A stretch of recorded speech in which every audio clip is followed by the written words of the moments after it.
एक बात बोला था कि जंगल में नाचेगा मोर तो किसने देखा। आज पूरा इंडिया देख रहा है।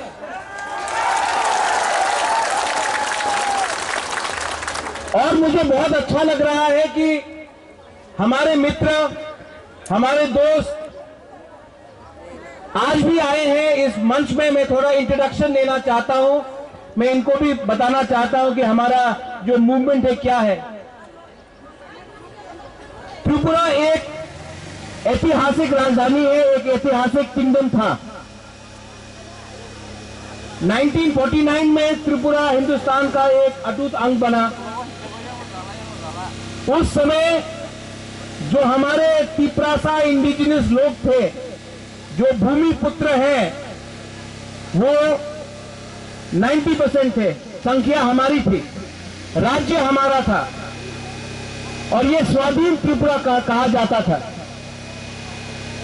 आज 70 साल बाद हमारी संख्या सिर्फ 30% हो चुकी है। आज हमारा भाषा कॉकबोरोक खतरे में है। आज प्रशासन हमारे साथ नहीं है। आज मीडिया हमारे साथ नहीं है। जुडिशरी में कोई तिपरासा दिखाई नहीं पड़ता है दूर दूर से। आज पूरा जो व्यवस्था है, जो सिस्टम है, उसमें तिपरासा को छोड़कर बनाया गया है त्रिपुरा में। मुझे कोई आपत्ति नहीं है अगर हरियाणा से कोई आए या असम से कोई आए। मुझे कोई आपत्ति नहीं अगर कर्नाटका, महाराष्ट्र से कोई त्रिपुरा में आए। आप भी हिंदुस्तान के हैं, हम भी हिंदुस्तान के हैं। लेकिन अगर बांग्लादेश से अगर लोगों को बैठाया जाए और उनको उनके हाथ में 70 साल से प्रशासन दिया जाए, तो ये हमारे इंडिजिनस तिपरासा के संग अन्याय हुआ है। और आज जो हमारा ये आंदोलन, जिसमें कोई पार्टी को नहीं देख रहा है, सिर्फ जाति को देख रहा है, आज ये जो आंदोलन है, ये देश के हित के लिए है, ये त्रिपुरा के हित के लिए है, ये हिंदुस्तान के हित के लिए है। हम अपना संवैधानिक अधिकार मांग रहे हैं।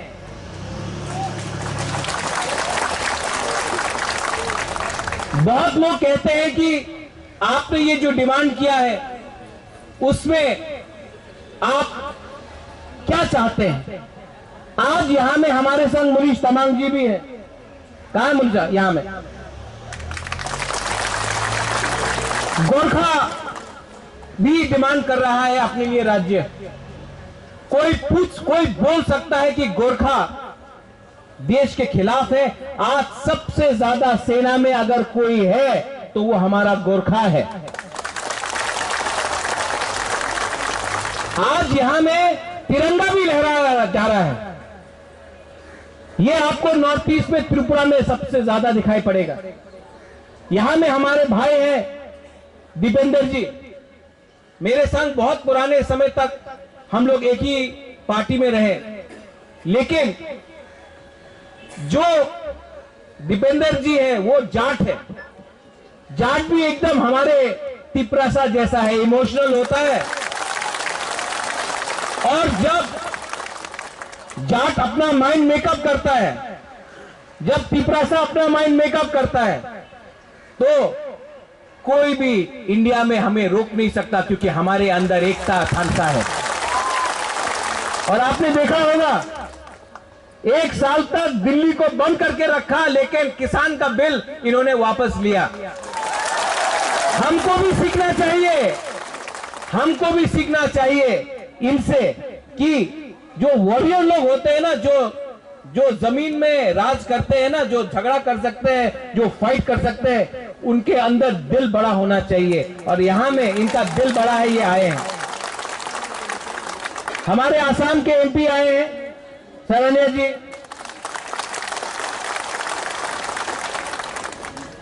इनका भी एक आइडियोलॉजी है कि आंचलिक पार्टी, रीजनल पार्टी, अगर हम अपने रीजन के बारे में बात करें, अगर हम नॉर्थ ईस्ट के बारे में बात करें, इसका यह मतलब नहीं है कि हम देश के खिलाफ बात कर रहे हैं। हम भी हिंदुस्तान का एक अटूट अंग है और जब तक रीजनल पार्टी अपने जाति और अपने लोगों के बारे में बात करेगा तब तक दिल्ली भी हमारा बात सुनेगा। जिस दिन हम अलग अलग होकर बात करेंगे,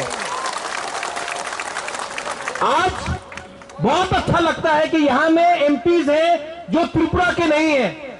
70 साल से हमारे एमपीज भी गए हैं त्रिपुरा से, मेरे मां गया है, मेरा पिताजी गया है, लेकिन आज पहला बार मैं देख रहा हूं कि त्रिपुरालैंड, ग्रेटर त्रिपुरालैंड को समर्थन करने के लिए बाहर से भी एमपीज आ रहे हैं। महाराष्ट्र से शिवसेना से आया जयराम रमेश जी आए, आज दीपेंद्र हुड्डा जी आए हैं, यहां में नवल सरनी आया है और थोड़ी देर बाद आम आदमी पार्टी का भी एमपी संजय सिंह यहां आ रहा है हमें सपोर्ट करने के लिए।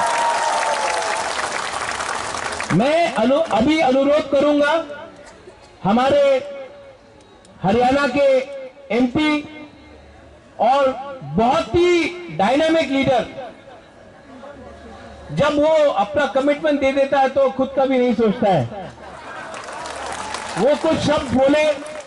हमारा जो कॉन्स्टिट्यूशनल डिमांड है, जो संवैधानिक डिमांड है, उनके पक्ष में 2-3 शब्द बोले और मैं अनुरोध करता हूं कि एक दिन आएगा कि त्रिपुरा का एमपी ने आज तक पार्लियामेंट में नहीं बोला है, लेकिन एक दिन आएगा शायद अपना आसाम या हरियाणा का एमपी भी हमारा आवाज पार्लियामेंट तक पहुंचाएगा। मैं अनुरोध करता हूं मेरे भाई को, दीपेंद्र हुड्डा जी को, कि 2-3 शब्द बोले हमारे त्रिपुरा, हमारे नॉर्थ ईस्ट और हमारे कॉन्स्टिट्यूशन लड़ाई के लिए। Thank you. और जो हमेशा मैंने देखा है आप लोगों के प्रति, त्रिपुरा के प्रति, नॉर्थ ईस्ट के प्रति, उनके दिल में एक दर्द रहता है और दर्द दिखता है। हमारे भाई प्रद्युत बर्मन जी, सभी सम्मानित मंच, मैं एक एक का नाम नहीं ले पा रहा, मगर यहाँ पर अलग अलग प्रदेशों से बहुत से जनप्रतिनिधि बैठे हैं, सांसद बैठे हैं, असम से मंत्री बैठे हैं, पूर्व मंत्री बैठे हैं। सबसे पहले तो आज आपके बीच में पहुँच के जो आपने मान सम्मान दिया, मैं आप सबका हरियाणा की तरफ से और देश की संसद की तरफ से बहुत बहुत आप सबका धन्यवाद करता हूँ। यहाँ पहुँच के मान सम्मान,